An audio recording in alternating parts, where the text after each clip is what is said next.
Assalamu alaikum wa rahmatullahi wa barakatuh. Hello everyone, it's Zainab. Welcome back to my daily reading of Shi'ism, A Religion of Protest by Hamid Dabashi.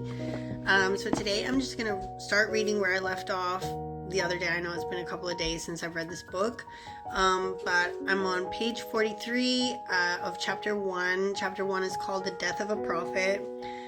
And I'm at a paragraph entitled Charisma Continued on page 43. So I'm just gonna read the next two sections of this book, which are quite short. Anyways, so in the name of Allah, most gracious, most merciful, all praise belongs to Him, and peace and blessings to Prophet Muhammad and his pure family. Okay, Bismillahirrahmanirrahim. The life of the Prophet and his career as a divine emissary introduced a new archetype of legitimate authority in Arabia, a charismatic revolutionary who revolted against the status quo and the patrimonial tribalism of his time and brought a divine message to sustain and support his movement.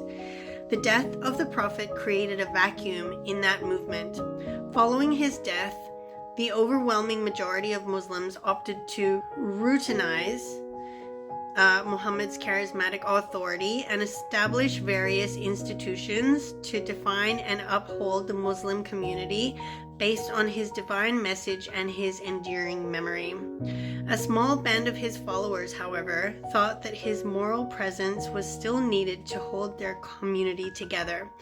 The majority gradually came to be known as the Sunnis, those who followed the Prophet's sunnah, or path, or way of life, and that small minority would later come to be known as the Shi'is, partisans, short for the partisans of Ali, or followers of Ali, and by extension, Ali's descendants. So followers of Ali and his descendants. It took decades, if not centuries, for the theological positions of the Sunnis and the Shi'is to coagulate and contradistinguish themselves. But the deeds of their discord were sown early in Islamic history.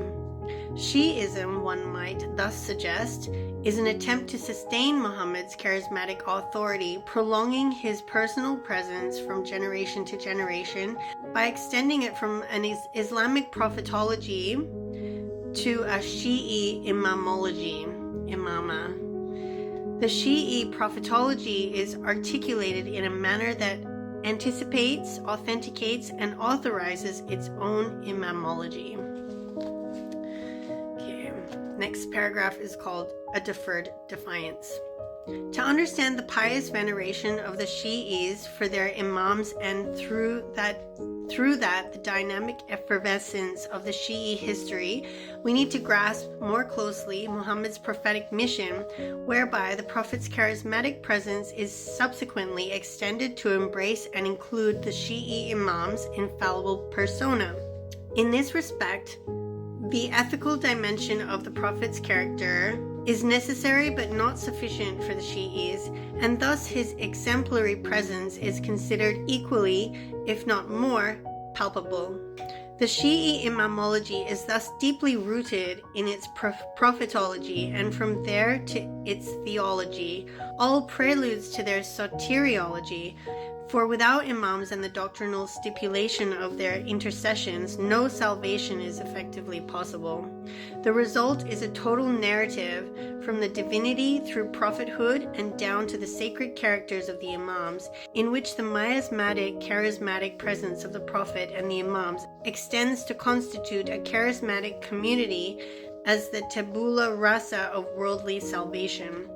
If, as I have suggested, the combined effect of a deferred obedience and filicide has cast Shi'ism into a state of permanent deferral, the charismatic condition of their infallible imams has made that deferral normatively combustible, ethically zealous, communally asocial, and above all, politically explosive.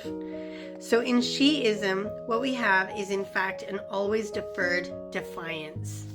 And that's all I'm going to read you today, and tomorrow I will continue. I'm not reading all of this book. I'm just reading parts that I like, parts that I find relevant. So I hope you will join me again tomorrow, and I'll read some more for you, inshallah. Until then, stay blessed and stay tuned.